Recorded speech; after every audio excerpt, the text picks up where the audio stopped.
नमस्कार दोस्तों, मैं अनिल कुमार मीणा और आप मेरे साथ में व्याकरण क्लास में। जैसा कि आपको दिख रहा है, आज अपना जो बिंदु है वो है लिंग। तो देखते हैं अपन लिंग पे।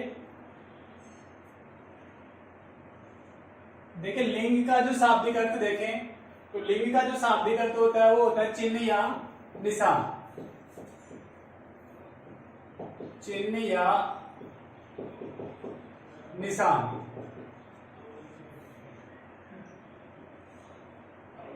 लिंग का शाब्दिक अर्थ क्या होता है? चिन्ह या निशान होता है। अब देखो, लिंग अपने जैसे शब्द की जाति को ही क्या कहते हैं? शब्द की जाति क्या होती है? लिंग होता है। शब्द की जाति क्या होता है? लिंग होता है। ठीक है।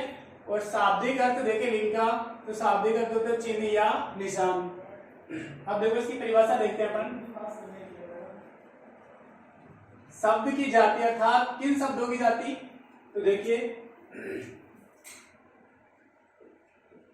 संज्ञा शब्द के जिस रूप से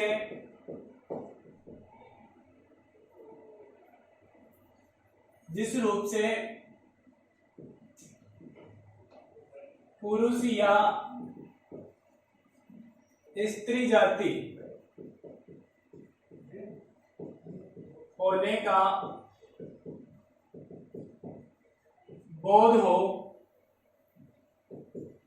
क्या कहलाते हैं? लिंग कहलाते हैं। देखिए, संज्ञा शब्दों के जिस रूप से पुरुष या स्त्री जाति का जो बोध कराएं, स्त्री जाति का होने का बोध कराएं, उसे हम क्या कहते हैं? लिंग कहते हैं। अर्थात शब्द की जाति बताना ही क्या कहलाता है? लिंग कहलाता है। अब देखिए, हिंदी में जो लिंग और वचन है, इससे पहले अपन ने वचन पढ़ा और लिंग दोनों का ही स्पष्ट कोई नियम नहीं है। अर्थात इनको समझने के लिए हमें प्रयोग के आधार पर, अर्थात इनके वाक्यों का प्रयोग करेंगे वाक्यों में, और उसके आधार पे ही अपन समझ सकते हैं कि इसमें कौन सा लिंग है। तो देखिए, लिंग के दो प्रकार हैं। एक तो पुल्लिंग और दूसरा स्त्रीलिंग।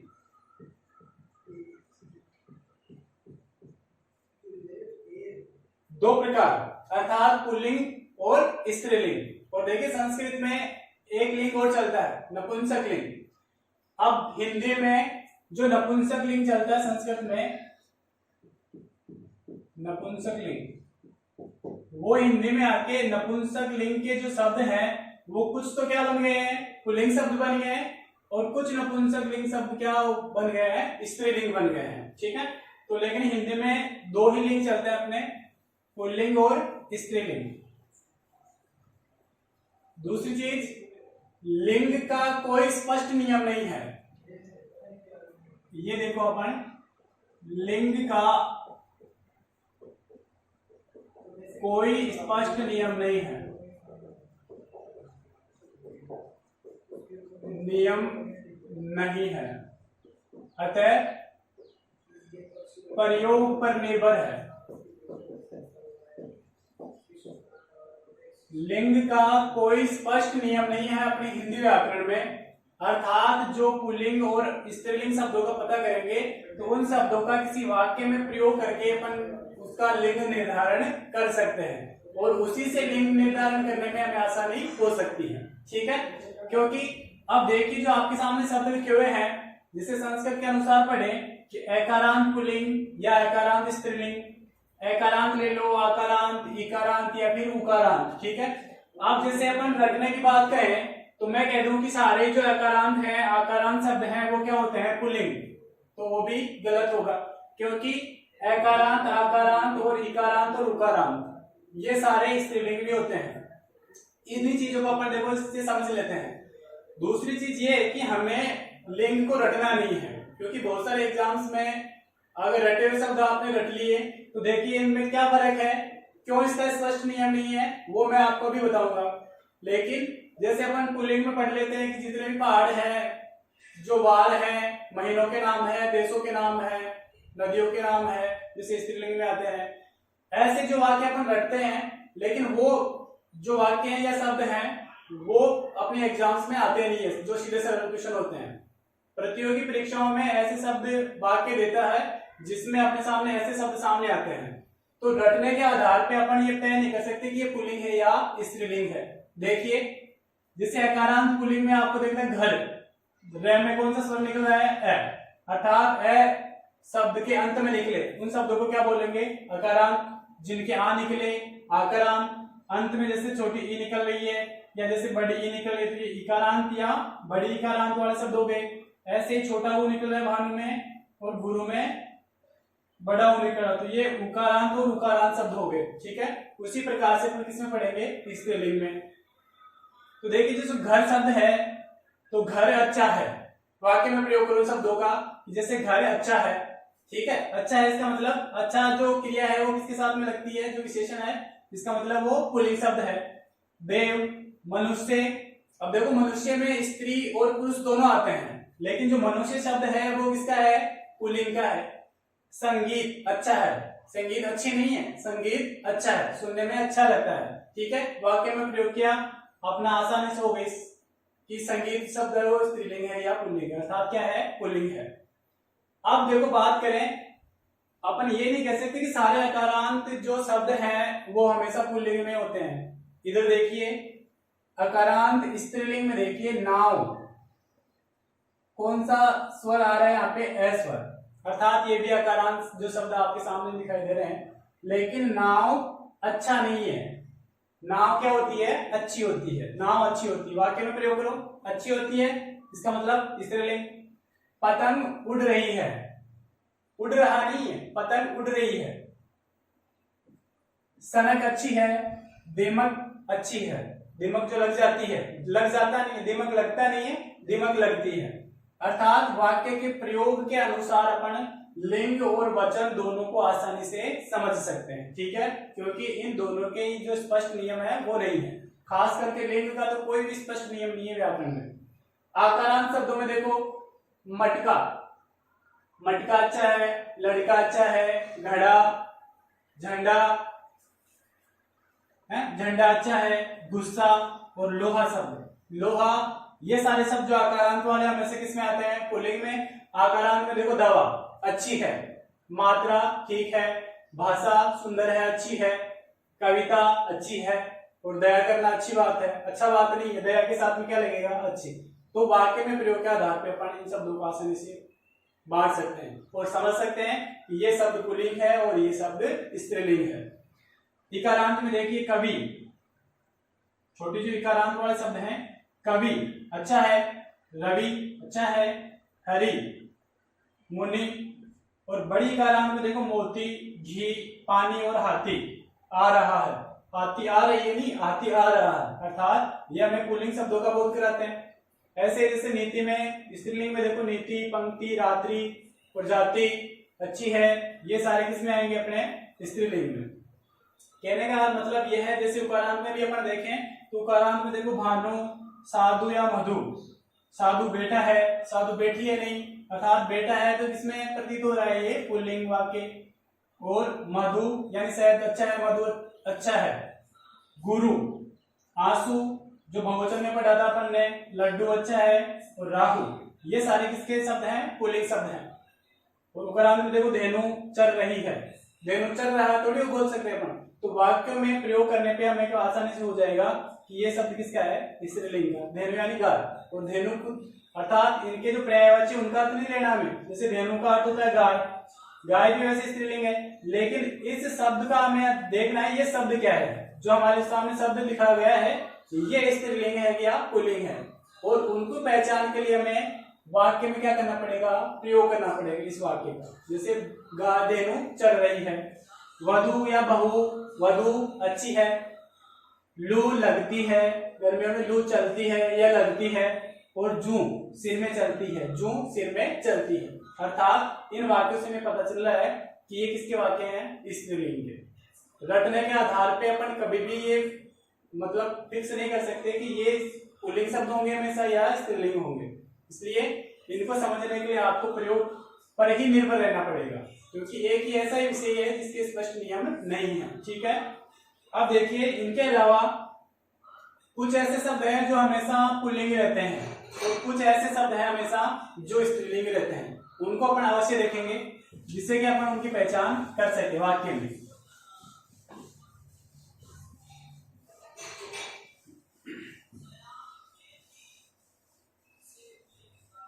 लेकिन रटने के आधार पे अगर अपन ने रट लिया तो हमारा जो एग्जाम्स जो होते हैं, प्रतियोगी परीक्षाएं जो होती है, उनमें बहुत गहन क्वेश्चन देते हैं और उनमें जब तक आप वाक्य का निर्माण नहीं करोगे, वाक्य में प्रयोग नहीं करोगे उस शब्द का, तब तक हमें पुल्लिंग और स्त्रीलिंग में अपन उनमें भेद नहीं कर पाएंगे। अब देखो जो नित्य पुल्लिंग रहते हैं, नित्य पुल्लिंग शब्द अर्थात वे संज्ञा शब्द जो हमेशा क्या रहते हैं, पुल्लिंग रहते हैं, उनका कभी भी स्त्रीलिंग नहीं होता है। जैसे मनुष्य, उल्लू, खरगोश, पक्षी, तोता है, कौवा है, जैसे बात करें पर मच्छर है, गेंडा है। देश जो शब्द है बिल्कुल पुल्लिंग में आएगा। इसके बाद में अपन लेंगे पानी। पानी शब्द हमेशा पुल्लिंग में होता है। घी, दूध, और जैसे धातु में ले तो अपन जैसे सोना, ये जो शब्द है वो नित्य में से किसमें रहते हैं, पुल्लिंग में रहेंगे। मनुष्य, देखिए मनुष्य में दोनों आते हैं, अपन ने पढ़ा, और मनुष्य क्या शब्द रहता है, हमेशा पुल्लिंग रहेगा, इसका कोई भी स्त्रीलिंग शब्द नहीं बनता है। उल्लू, अब देखो उल्लू में जो स्त्रीलिंग होती है, मादा उल्लू भी होते हैं, लेकिन जब भी अपन उल्लू देखते हैं, चाहे वो मादा हो चाहे या नर हो, अपन उसको क्या किससे संबोधित करते हैं, उल्लू से। खरगोश में भी जो इसका स्त्रीलिंग चेंज करें, इसका लिंग चेंज करें तो क्या बोलते हैं अपन, मादा खरगोश। लेकिन जितने भी जो खरगोश शब्द है, फिर भी अपन कौन से शब्द का प्रयोग करते हैं, खरगोश का। पक्षी उड़ रहा है, अर्थात पक्षी में चाहे मादा पक्षी उड़ रहा हो चाहे नर, हम किससे संबोधित करते हैं, पक्षी से। तो ये सारे शब्द जो है, तोता, तोती भी होती है, लेकिन अपन सबके लिए किस शब्द का प्रयोग करते हैं, तोते का। तो ये पुल्लिंग शब्द, कौवा, मच्छर, गेंडा, देश, ये भी हमेशा क्या शब्द है, पुल्लिंग। पानी, घी, जो द्रव्य सूचक शब्द है, ये सारे किसमें आते हैं, नित्य पुल्लिंग शब्दों में। इसी प्रकार से कुछ शब्द ऐसे हैं जो नित्य क्या रहते हैं, स्त्रीलिंग, उनको भी देख लेते हैं अपन। नित्य जो स्त्रीलिंग रहते हैं, अर्थात वे संज्ञा शब्द जो हमेशा स्त्रीलिंग बने रहते हैं। नित्य स्त्रीलिंग शब्द,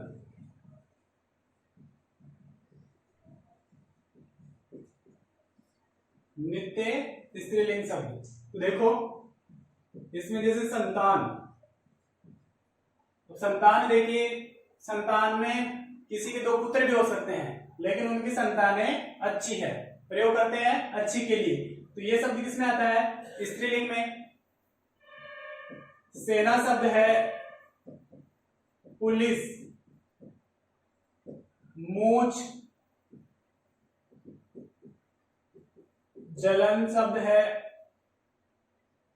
छाछ, चिकनाई,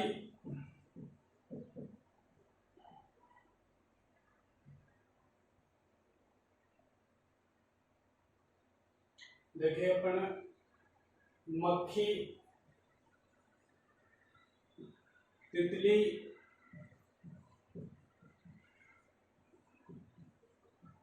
छिपकली, ये जो शब्द हैं ये सारे किसमें आते हैं, नित्य स्त्रीलिंग में आते हैं, अर्थात इनका कभी भी पुल्लिंग शब्द नहीं होता है। अब देखो सेना एक समूहवाचक शब्द है, लेकिन सेना जा रही है, तो उसका वाक्य में प्रयोग करें तो जा रही, इसका मतलब पुलिस आई, पुलिस आ रही है, जैसे पुलिस आ गई। अब पुलिस में चाहे 10 व्यक्ति आ रहे हैं, 10 पुरुष आ रहे हैं, लेकिन फिर भी अपन क्या बोलते हैं कि क्या वाक्य संबोधन करते हैं अपन, पुलिस आ गई। और देखो शब्द मूंछ, मूंछ हमेशा पुरुषों के आती है, मर्दों के आती है, लेकिन इसका वाक्य में प्रयोग करेंगे तो जैसे मूंछ आ गई, इसका अपन एक तो प्रयोग करेंगे मूंछ आ गया या मूंछें अच्छी है, ठीक है। तो मूंछ जो शब्द है वो किस में आती है, हमेशा स्त्रीलिंग में आएगी। जलन हो रही है, जलन हो रहा नहीं है, जलन हो रही है। छाछ अच्छी है, चिकनाई, मक्खी, तितली, छिपकली, और जैसे ये जो सारे शब्द है वो किसमें है, स्त्रीलिंग में आएंगे, ठीक है।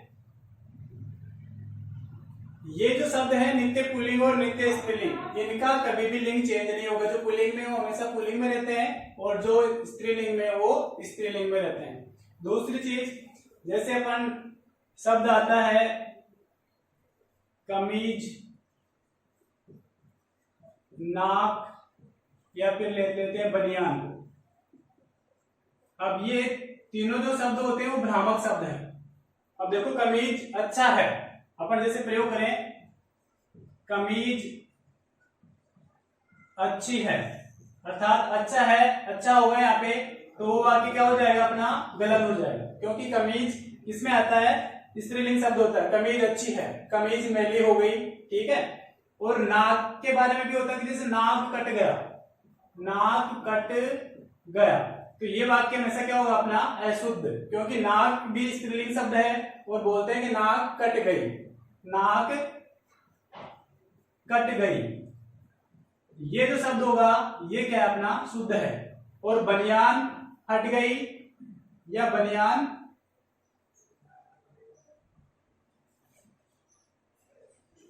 अच्छी है, तो ये क्या है, तीनों ही जो शब्द अपने सामने है वो सारे क्या है, स्त्रीलिंग का हमें बोध कराते हैं। तो इनमें कमीज, नाक और बनियान तीनों क्या है, स्त्रीलिंग शब्द है, ठीक है। तो आप जो भ्रामक शब्द है उनका भी वाक्य में प्रयोग करके अपन आसानी से उनको समझ सकते हैं कि ये स्त्रीलिंग है या फिर पुल्लिंग है। एक और सवाल आता है जो प्रतियोगी कक्षाओं में पूछा जाता है कि कर्ता के लिंग का पता नहीं होने पर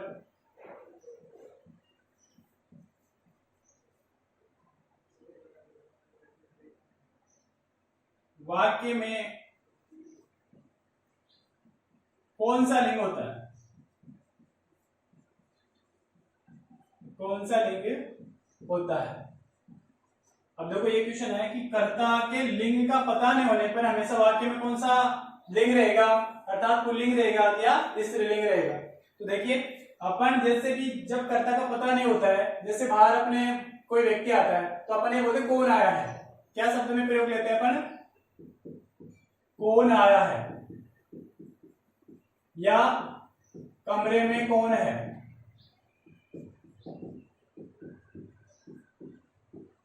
ठीक है। ऐसे शब्दों का अपन प्रयोग करते हैं क्योंकि हमें किसका पता नहीं रहता है, कर्ता का पता नहीं रहता है। जैसे घर में कोई है क्या, जैसे घर में कोई है क्या, तो ये जो शब्द प्रयोग करते हैं आया है, अर्थात कभी भी अपन ये नहीं कहते कि कौन आई है, अर्थात आने वाला चाहे पुल्लिंग हो चाहे स्त्रीलिंग हो, शब्द अपन कौन सा प्रयोग करते हैं, कौन आया है या कौन है, ठीक है। और ये आया शब्द किसके लिए होता है, हमेशा पुल्लिंग के लिए। तो ऐसे वाक्यों में हमेशा कौन सा लिंग होगा, पुल्लिंग। जब हमें कर्ता के लिंग का पता नहीं हो, ऐसे वाक्यों में हमेशा कौन सा लिंग होगा, पुल्लिंग, सब पुल्लिंग होगा, ठीक है। तो इस तरह से आप ये जो महत्वपूर्ण क्वेश्चन है और ये जो नित्य पुल्लिंग और नित्य स्त्रीलिंग है उनको अपन रट सकते हैं, पढ़ सकते हैं, लेकिन और जो अपन रटते हैं वो गलत होगा, क्योंकि इसका स्पष्ट नियम नहीं होने पे प्रत्येक जो वाक्य है चाहे वो अपने को पता नहीं हो कि पुल्लिंग का है क्या स्त्रीलिंग का, लेकिन जब भी अपन वाक्य में प्रयोग करेंगे तो स्पष्ट हो जाएगा कि ये पुल्लिंग का है क्या स्त्रीलिंग का है, ठीक है। तो जो लिंग जो है वो ज्यादा कठिन नहीं है। इस तरह से आप इसका दोहरान करते रहिए और आसानी से आप इसको याद हो जाएगा। Thank you.